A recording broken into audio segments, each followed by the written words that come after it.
Leonardo Leo Valli was a name that commanded respect and curiosity in the art world. His works sold for astronomical sums, and each canvas seemed to carry a dark piece of the human soul. But along with fame came silence. Leo had chosen to withdraw from everyone, locked away in his mansion atop a mountain. There, surrounded by high walls and imposing gardens, the artist lived like a king confined to his own castle. The man who captivated crowds with his intense brushstrokes was, outside his paintings, a shadow. His name never appeared at parties or gallery openings. The public only knew his work, never his life. The rarer his appearances became, the more the myth around him grew. Some said he was losing his mind. Others believed his genius required complete isolation. Inside the mansion, silent hallways stretched like endless tunnels. The air smelled of paint, polished wood, and rare books. Every detail seemed calculated to maintain order and distance. Nothing there happened by chance. Security guards watched discreetly, and even the staff had limited access. Only the essential moved in that world. The studio, the center of his entire existence, was considered sacred territory. No employee was allowed to cross its heavy oak doors. It was there that Leo spent hours, entire days, in front of massive canvases that received his vigorous and anguished strokes. To the outside world, his works were windows into his soul. To him, they were prisons of ink and color. In the distance, nearby villages looked up at the mansion with a mix of fascination and fear. Some believed the place held dark secrets. Others saw only the reflection of artistic greatness. The truth, however, was simpler and more painful. Leo had lost the ability to connect with others. His loneliness was both a shield and a prison.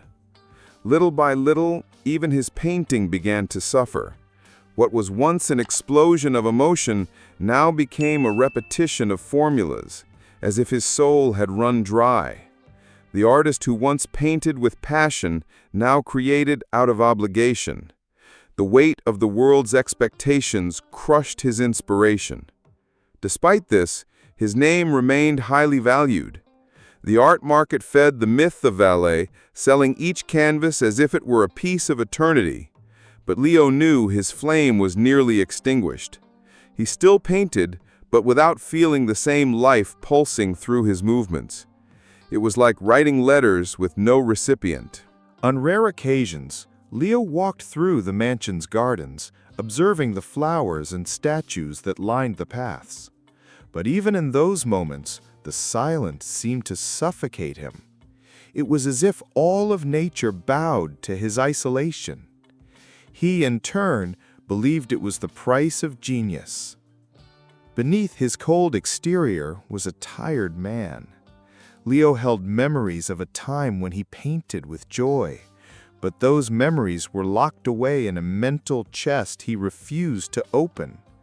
The more time passed, the harder it seemed to reclaim the joy he had lost. Little did he know that his life was about to change completely, not because of critics or the art market, but because of small, innocent hands stained with strawberry jam. If you also believe that even the loneliest stories can give birth to something transformative, subscribe to the channel now and follow this emotional journey to the end. Leo's days followed the same unchanging rhythm, as if time had stopped inside the mansion. He woke up early, had breakfast alone in a vast and silent dining room, and then headed straight to his studio. There, he spent hours in front of blank canvases, waiting for something inside him to reignite. Most of the time, the canvas remained empty until nightfall. Complete silence was his constant companion. No music, no radio, just the sound of his own thoughts echoing off the walls.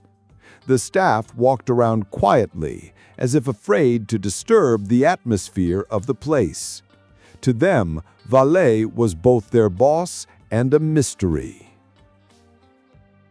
The studio was spacious, lit by large windows that let in the morning and afternoon light. But despite the brightness, the room felt heavy.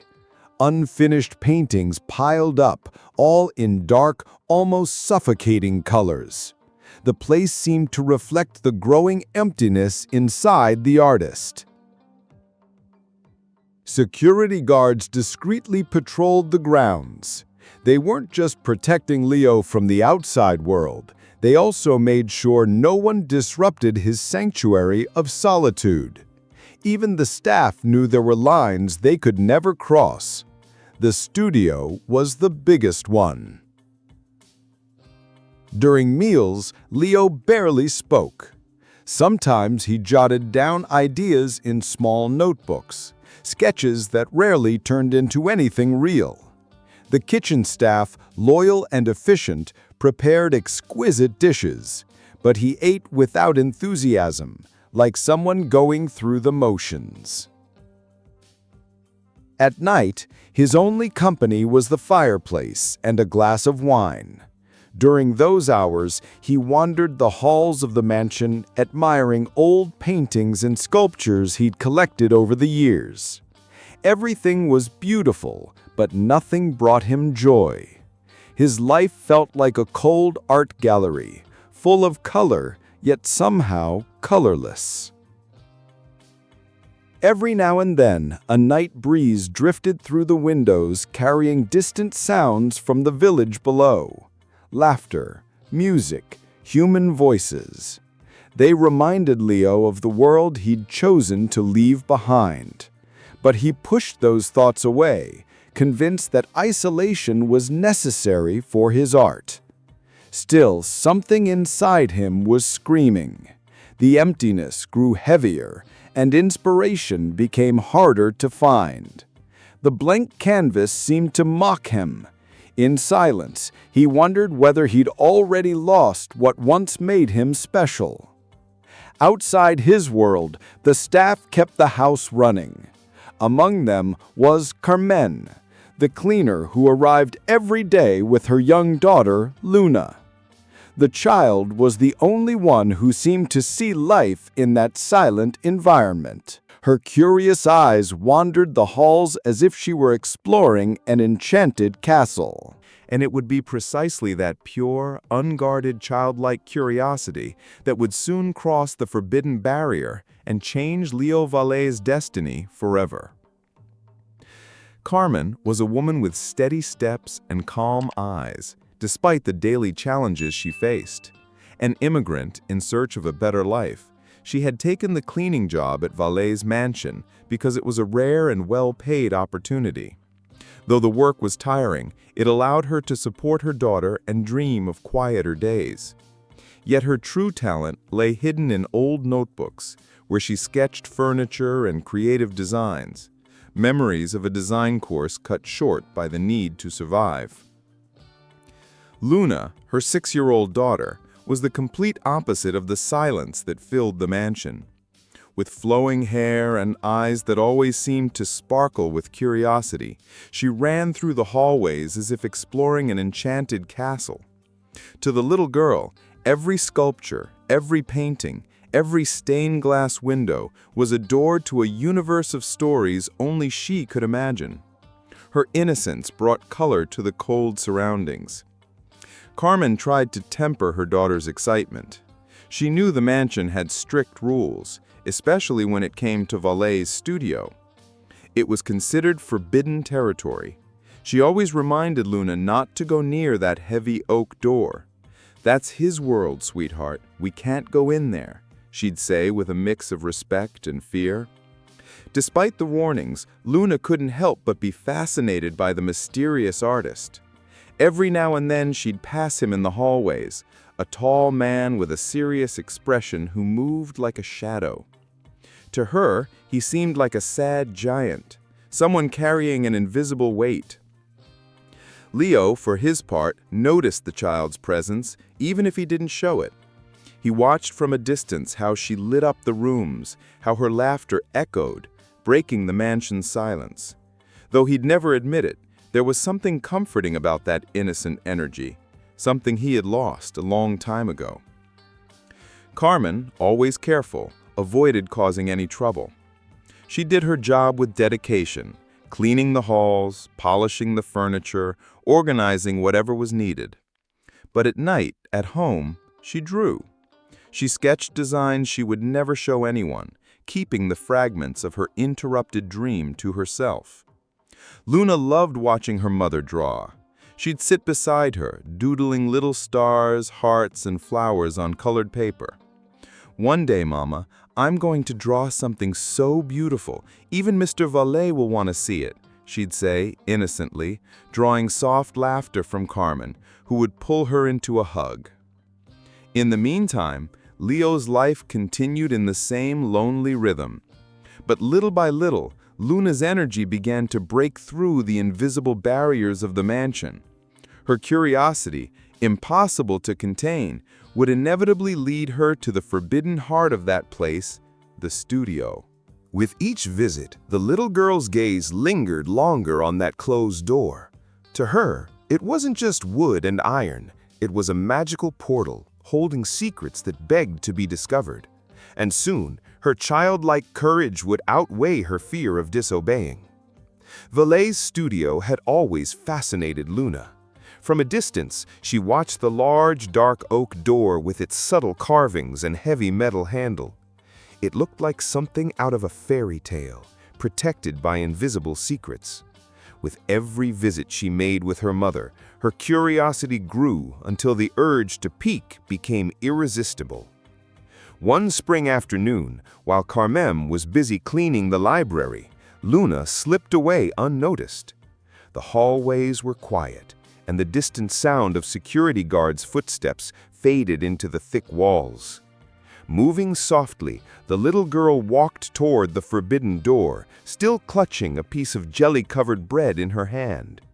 Her heart was beating fast. She knew her mother would be angry if she found out, but for a child, the call of adventure always speaks louder. She touched the cold, heavy handle. Surprisingly, the door was slightly ajar, as if it had been waiting for this moment. When she pushed it open, a wave of strong smells filled her nose: fresh paint, solvents, wood. The space was huge, lit by tall windows that let light spill across giant canvases. To Luna, it felt like stepping into another universe, full of colors and silences that seemed to ask to be filled. In the middle of the room, a completely white canvas caught her eye.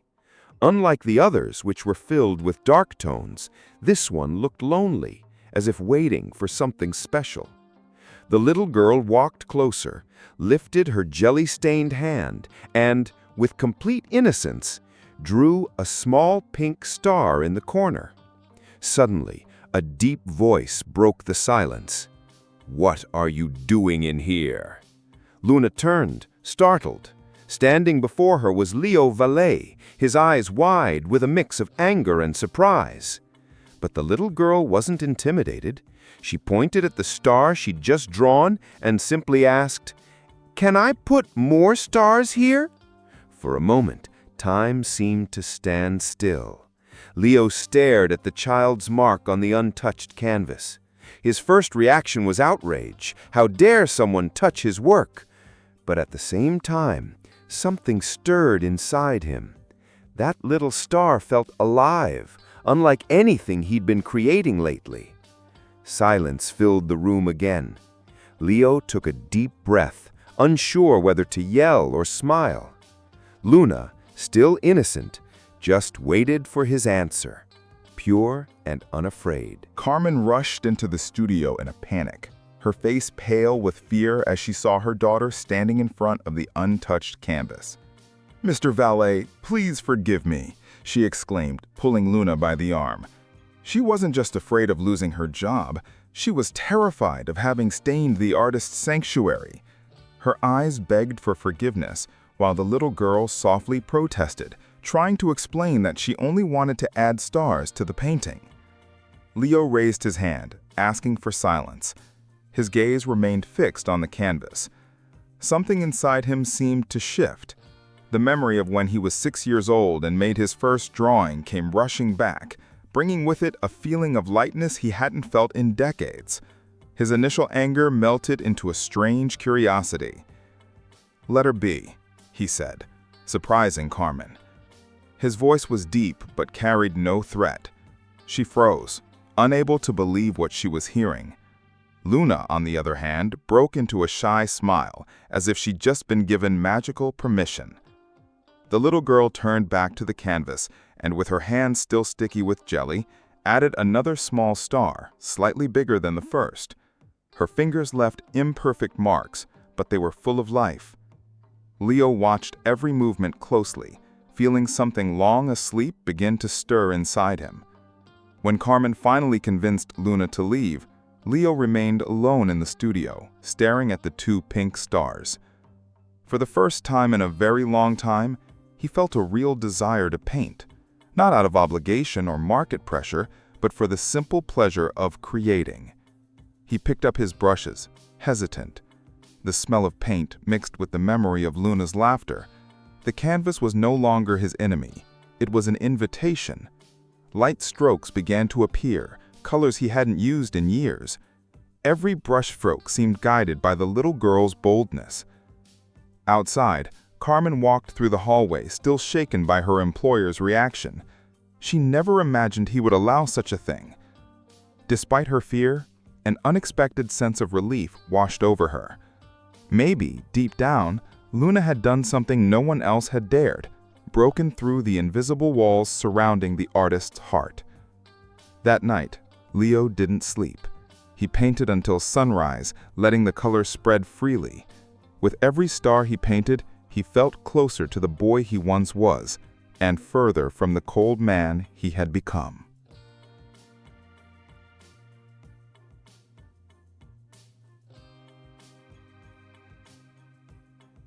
The next morning, Leo woke up exhausted but filled with a different kind of energy. His eyes shone in a way they hadn't in a long time. He walked through the studio and faced the canvas. Now, next to Luna's stars, there were splashes of blue, purple, and yellow, colors he hadn't dared to use in years. The painting seemed alive, pulsing like a moving sky. As he looked at the artwork, memories of his childhood flooded back. He remembered his grandmother who gave him his first set of paints. He recalled the backyard of the house where he grew up, the afternoons he spent painting just for fun, without thinking about fame or money. Each memory came with a feeling of freedom he thought he had lost forever. Leo sat before the canvas and smiled faintly. It felt strange to rediscover that part of himself through a child he barely knew. But there was something magical about Luna, something that disarmed him. The simplicity of her stars held more truth than any art critic could ever offer. As he sat reflecting, Carmen appeared at the studio door, hesitant. She wasn't sure whether to apologize again or thank him for his patience with her daughter. Leo looked at her, but instead of scolding her, he simply said, "Your daughter is brave. That's rare." His words surprised Carmen, who didn't quite know how to respond. She just lowered her eyes, silently grateful. Inside, she felt a mix of pride and worry. She knew Luna had a free spirit, but she feared her boldness might still cause trouble. Leo, however, seemed intrigued. For the first time in years, he didn't want to be alone in his creative process. Luna's presence had reignited a flame he thought had long gone out. Maybe it was just a fleeting spark, but it was enough to break the cycle of emptiness that had been consuming him. In the days that followed, Leo found himself glancing down the hallways, waiting for the moment when Luna would arrive with Carmen. Whenever he saw the little girl, a subtle smile escaped him, even when he tried to hide it. It was as if she carried the key to doors he had locked long ago. At night, Leo wrote in his notebook thoughts he had never dared put into words. "Art needs to be innocent again," he scribbled on one page. "Maybe the secret is to see the world through the eyes of a child." He knew his life had begun to change, even if he wasn't ready to admit it. Seeing his own childhood reflected in Luna had struck something deep within him. awakening buried memories and desires. The blank canvas no longer haunted him. Now he eagerly looked forward to the next time he'd see the little girl who painted stars with jelly. The following week, Luna returned to the mansion with her mother as usual. Her eyes lit up as they passed the hallway leading to the studio, and she tugged gently on Carmen's hand. "Can I go see the stars again?" she asked, her smile full of hope. Carmen hesitated, remembering the earlier scare, but before she could answer, Leo appeared at the end of the corridor. The artist, his expression softer than usual, surprised them both by saying, "Let her come." Carmen's eyes widened in disbelief at the invitation. Luna, however, ran straight toward him as if she'd just been granted magic permission. Leo opened the studio door and allowed the little girl to explore the space freely. Luna stepped inside in awe, gazing at every canvas, every brush, every jar of paint as if they were hidden treasures. When she saw the canvas where she had drawn her stars, she let out a joyful laugh. "It grew!" she exclaimed, noticing how Leo had turned her little doodle into part of a vibrant sky. Leo watched her closely. The little girl's spontaneity brought life to a space that had been ruled by silence for so long. "Would you like to learn how to use a brush?" he asked, handing her a small wooden handle with soft bristles. Luna's eyes lit up as if she'd just been given a gift from the gods. Carmen, standing just outside, watched quietly, caught between pride and worry. She never imagined she'd see her daughter inside the forbidden studio, let alone being encouraged by Valet himself. A tightness in her chest told her this moment would change everything, though she still didn't know whether for better or for worse. Luna dipped the brush into a pot of yellow paint and began making uncertain strokes. Instead of correcting her, Leo just watched, fascinated by the freedom in her movements. It was as if the canvas was coming to life with every childlike mark. For the first time in years, he felt like he was learning, not just teaching. Minutes turned into hours. Between laughter, questions, and little smudges of color, the studio felt more alive than ever. Leo, so used to the weight of perfection, felt free to make mistakes and experiment again.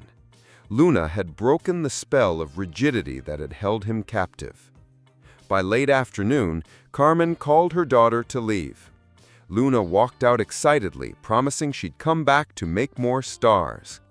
As Leo closed the door behind them, he stood silently for a few moments. A faint smile touched his lips. For the first time in a very long time, he didn't feel alone. That night, as he faced the canvas, he realized it wasn't his alone anymore. Something shared lived there now. A little piece of Luna, the innocence he'd lost, and maybe even the hope that was starting to grow again. In the days that followed, the rhythm of the mansion began to change. Whenever Carmen came to work, Luna found a way to visit the studio. Leo didn't just allow it, he looked forward to it. It was as if every visit brought a breath of fresh air into his stifling routine.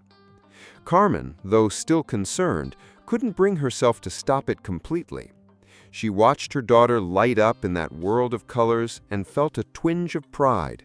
Still, she worried that this bond could be risky, both for Leo and for her own place in the mansion.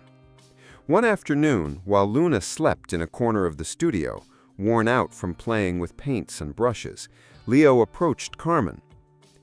"You draw, don't you?" he asked unexpectedly. She was surprised, unsure how he knew. Then he lifted a forgotten notebook from the table, one filled with delicate sketches of furniture and geometric shapes. Carmen flushed with embarrassment, trying to explain they were just old doodles, something she did for passion, but that didn't really matter. Leo gently interrupted her. "This isn't not important. You have talent." His eyes, usually so stern, held sincerity. It was as if he saw something in her that even she was afraid to acknowledge. The conversation was brief, but it marked the start of an unexpected connection. Carmen began to realize that behind the artist's mysterious persona was a man searching for something he'd lost.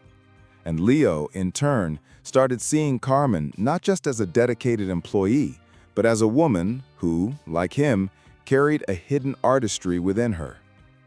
Without even knowing it, Luna was the bridge that brought their two worlds together. Her spontaneous presence allowed barriers to come down naturally.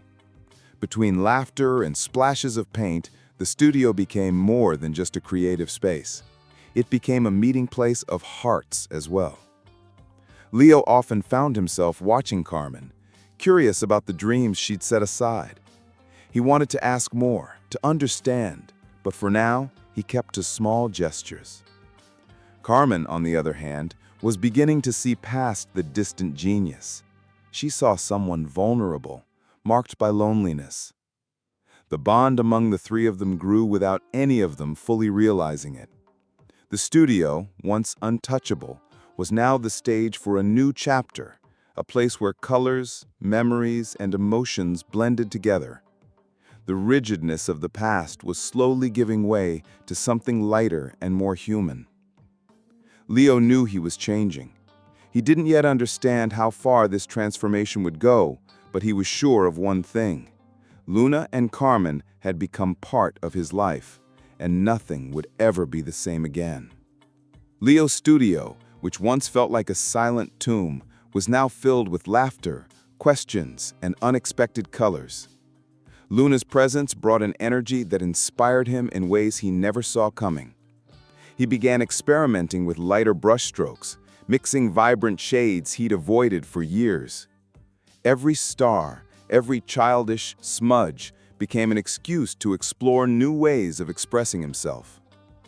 The canvases, once dark and heavy, now showed new depth. Blue began to stand out against the black. Yellow flashed like sparks of hope. And even pink, a color Leo had never used before, found its way into his palette. The change was visible not only to him, but also to the staff, who quietly noticed the shift in the atmosphere. Luna proudly called herself his painter's helper. Her little marks found a place on his canvases, and Leo made sure to keep them there, weaving them into his own work. For him, it wasn't about correcting or erasing anymore. It was about celebrating the spontaneity she brought. Carmen watched this process with mixed feelings. She was happy to see her employer rediscover his passion for art, but she also worried about what might happen when the outside world found out.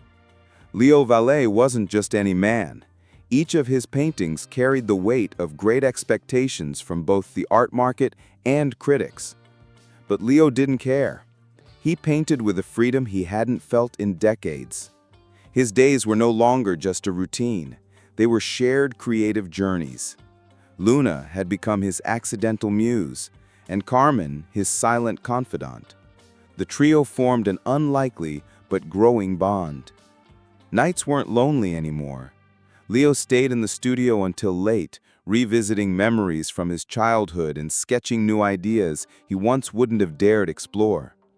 He jotted down thoughts about community art, about sharing instead of holding back, as if he were preparing for something bigger. However, outside the mansion, the art world was beginning to notice the absence of new works by Valle in the usual circles.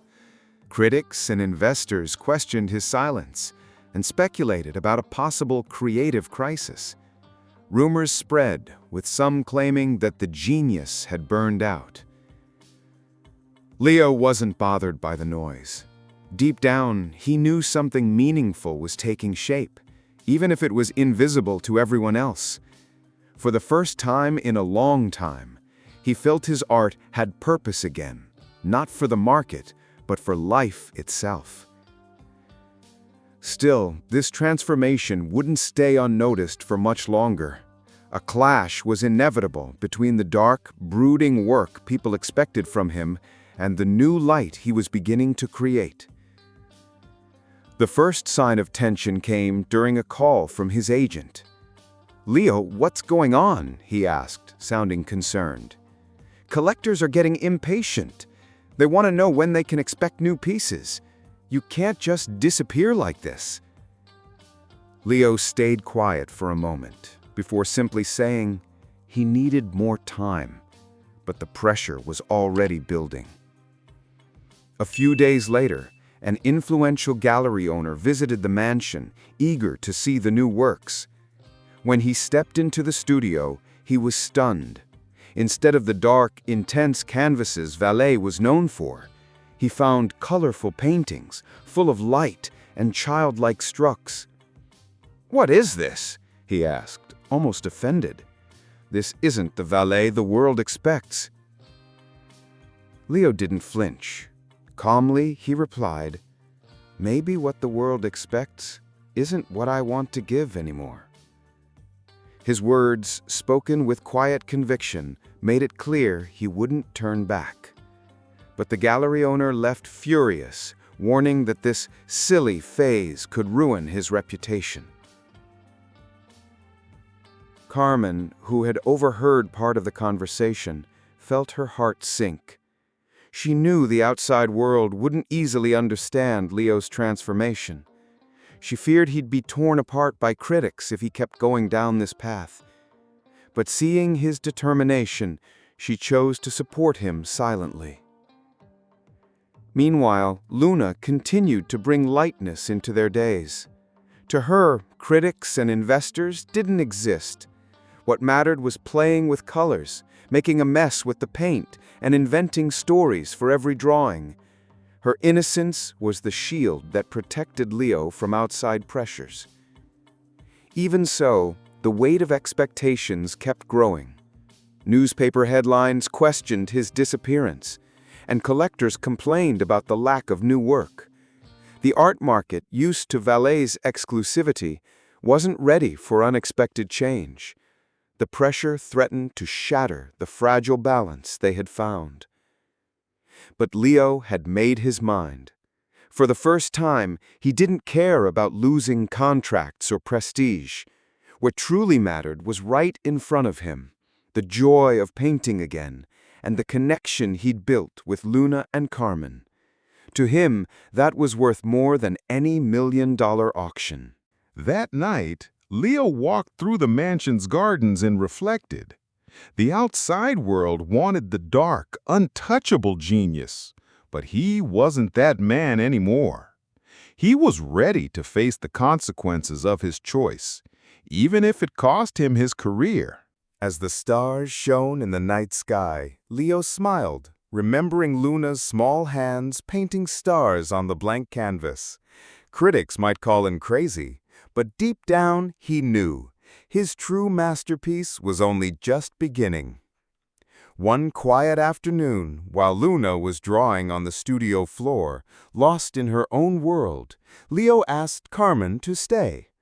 He walked over to a table where a forgotten notebook lay. "These are yours, aren't they?" he asked, opening it to pages filled with delicate sketches of furniture and objects. Carmen turned pale, embarrassed that she'd left it out in the open. "They're just doodles," she tried to downplay, but Leo interrupted her firmly. "No, Carmen, this is talent." His eyes studied each line with genuine interest. To him, there was a sensitivity here that couldn't be ignored. For the first time, Carmen felt like someone was looking at her art seriously. Emotion welled up inside her as she shared how she'd once started a design course but had to drop out to care for Luna and make ends meet in a new country. Her dreams had been swallowed by necessity. As she spoke, her hands trembled as if she were afraid of saying too much, but Leo just listened, quietly, respectfully. "You sacrificed your art to take care of your daughter. That's not failure. That's courage." His words echoed in Carmen's heart, and she felt a tear escape. No one had ever acknowledged that weight in her life before.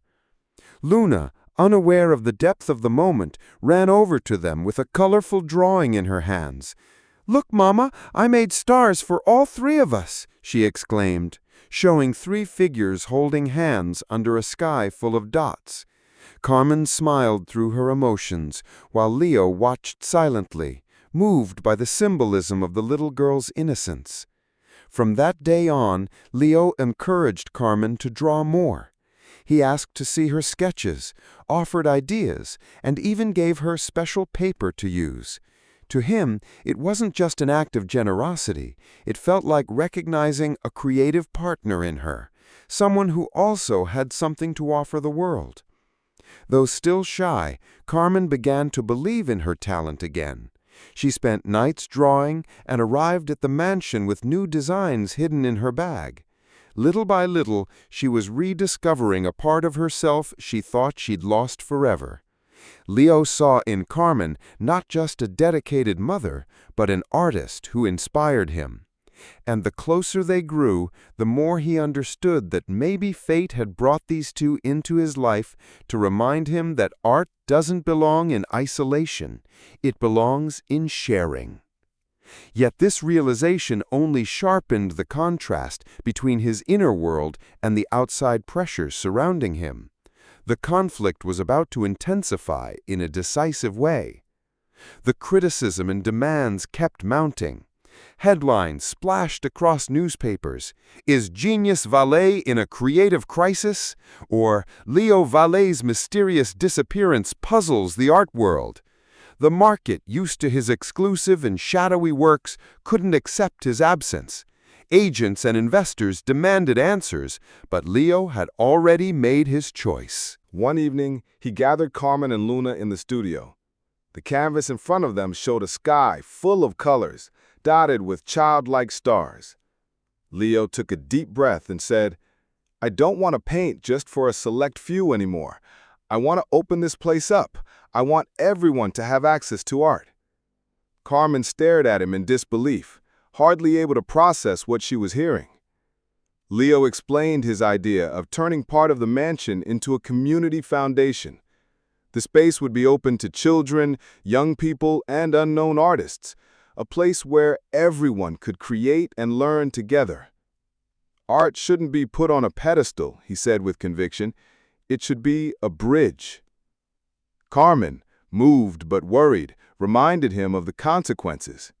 "The art world won't accept this. They'll call you crazy. They'll say you've thrown away your own career." But Leo responded firmly, "It doesn't matter. I've been trapped by expectations for too long. Now I want to be free." The days that followed were turbulent. When Leo announced his plan to investors and agents, he faced a storm of criticism. They called him reckless, accused him of sabotaging his own legacy. Some contracts were canceled immediately. The commercial empire built around his name began to crumble. Carmen watched it all closely, torn between fear and admiration. She knew the decision was risky, but she also understood it was authentic. For the first time, Leo was following his heart instead of outside demands, and that alone felt like a revolutionary act. Luna, not fully grasping what was happening, simply said, "I want lots of kids to come here and paint with me." Her innocence captured the true purpose of the foundation. This wasn't about prestige, it was about sharing. Leo felt the weight of the losses, but he didn't back down. The studio, now vibrant and full of color, symbolized his transformation. He was willing to pay any price to turn his art from a prison into a form of freedom. The conflict with the art world had reached a breaking point, but it was in that risk that Leo found the courage to reinvent not just his career, but his entire life. The news of Leo's decision hit the art world like a bombshell. Aggressive headlines called him a traitor to his own talent and a madman in decline. Gallerists who once revered him now accused him of destroying the value of his work. Investors pulled their support, and collectors ended million-dollar contracts. Valet's once untouchable image seemed to be crumbling before the public's eyes. Inside the mansion, silence returned. But it wasn't the same silence as before. Now it carried the weight of outside rejection. Leo spent hours sitting in the studio, staring at his colorful canvases, trying not to let the outside voices get to him. Still, loneliness and doubt lingered like ghosts. Carmen noticed the change. Leo's strong demeanor was beginning to crack, and his determination seemed to waver at times. She tried to comfort him, reminding him that he had chosen a path of truth. But deep down, she feared the weight of outside judgment might crush him completely. Luna, unaware of the seriousness of the situation, kept painting her stars. To her, nothing had changed. Vali was still the friend who let her play with paints and colors. Her innocence was a living reminder that what truly mattered remained untouched. One rainy night, Leo walked alone through the garden. The cold water ran down his face, but he didn't mind. He felt defeated, as if all his efforts had been in vain. "Did I make a mistake?" he whispered to himself, staring up at the cloudy sky. For the first time in a long while, he considered giving up. When he went back inside, he found Carmen sitting in the library, sketching by the light of a lamp. She looked up and met his eyes with tenderness. "You're not alone, and you didn't make a mistake." Leo didn't respond, but her words stayed with him like a thread of hope. The studio, now full of color, seemed to mock his weakness. The stars Luna had painted stared back at him like little beacons in the darkness. Even in his lowest moment, there was a reminder that he could still shine. Leo realized he was at a crossroads. He could either give in to the critics and return to his old ways, or stay true to what he had rediscovered. It was a decision that would change not only his career, but his very soul. And it was in that moment, in the quiet of the early morning, that he understood his greatest masterpiece wouldn't be a painting hanging in a gallery. It would be the act of opening his art to the world. The day of the foundation's opening arrived. The gates of the mansion, once symbols of isolation, were open for the first time to welcome children, young artists, and curious visitors. The atmosphere was filled with anticipation and skepticism. Some critics showed up just to witness what they believed would be Leo Vali's final downfall. Inside the main studio, an unusual exhibition awaited the visitors. Among new, vibrant, and colorful works, there was one special canvas placed at the entrance. On it stood the first little pink stars Luna had drawn, with her hands still sticky from strawberry jam. A plaque beside it read, "The stars that gave me back my light." When Luna saw her work displayed, her eyes widened with pride. "That's mine!" she exclaimed, running over to Carmen. Her mother fought back tears as they fell quietly. This moment symbolized not only Leo's transformation, but also the recognition of her daughter's purity and courage. The visitors fell silent in front of the painting. Some laughed, others frowned, but most were overcome by an unexpected feeling. There was something so genuine about that canvas that even the most skeptical felt a lump in their throat.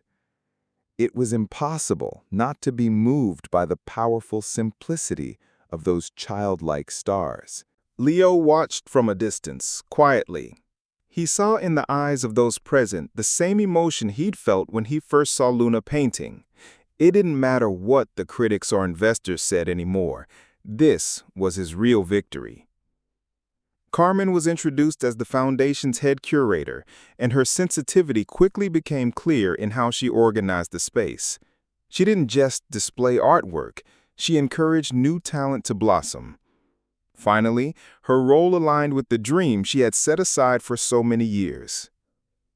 Luna, glowing with joy, guided other children through the studio, teaching them how to draw little stars, hearts, and flowers. Her happiness was contagious, filling the halls with laughter that hadn't been heard there before.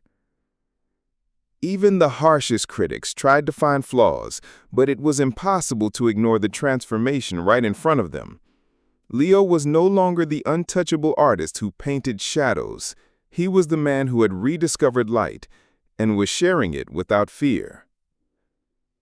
As night fell and everyone had left, Leo walked over to the canvas with the original stars. He touched it gently with his fingertips and smiled. "Thank you, little one," he whispered, looking at Luna asleep in Carmen's arms. In that moment, he knew, no matter what the world said, he had found the true meaning of art: to light up hearts, starting with his own. In no time, the foundation became a lively, creative hub. Kids, teens, and adults from all walks of life filled the mansion's halls with colors, sounds, and stories. What was once a lonely temple of genius had become a shared home for dreams. The walls, once cold, now echoed with laughter, conversation, and brushstrokes that never stopped coming to life. Leo walked through the studios with a quiet smile. He was no longer the untouchable artist. He was a man who had chosen freedom over a gilded cage. His mane, once tied to isolation, was now linked to inclusion. He didn't worry about criticism anymore. The spark in the eyes of new artists was the only approval he needed.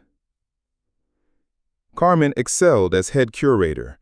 With a careful eye, she organized exhibits, mentored young talent, and gave voice to those who'd never had a chance. For the first time, she felt whole, balancing her life as a mother and an artist. Her talent had finally found room to grow. Luna, just 7 years old, became the symbol of the foundation. Her canvas of jelly stars stayed on display at the entrance, reminding everyone that art begins with the courage to create, even if all you have are hands sticky with jam. Children who visited were inspired by her story, and many asked to draw little stars next to hers. The mansion, once seen as impenetrable, now had its doors wide open, its windows lit up, and its gardens full of life. What was once a symbol of loneliness had become a gathering place. Even the neighbors from the village, who used to look at the estate with fear or awe, now visited with pride. The art world slowly began to come around. Some critics still saw him as a man who had abandoned his former genius, but others viewed him as a revolutionary who was redefining the role of art. Regardless of what anyone else thought, Leo knew he had fulfilled his mission. One sunny afternoon, Leo sat in the garden watching Luna run through the flowers while Carmen organized a new community exhibition. The sound of laughter filled the air. For the first time in decades, he felt truly at peace. "I never thought I'd find a family," he murmured, more to himself than to anyone else. Hearing him, Carmen smiled and replied, "Sometimes families aren't born from blood. They're built from what we choose to share." Leo nodded quietly, deeply moved. As he looked up at the sky, he saw the stars beginning to appear at dusk. He smiled, remembering the first pink star Luna had painted. That one small gesture had changed everything. And now, his life was filled with entire constellations. The foundation wasn't just a project. It was the rebirth of a man, the blossoming of a mother, and the dream of a little girl who dared to paint stars on a forbidden canvas. Their home was now filled with paint, dreams, and endless possibilities. Just like one simple star forever changed Leo's life, one click can change how you experience these stories. Subscribe now and become part of our family of dreams and emotions.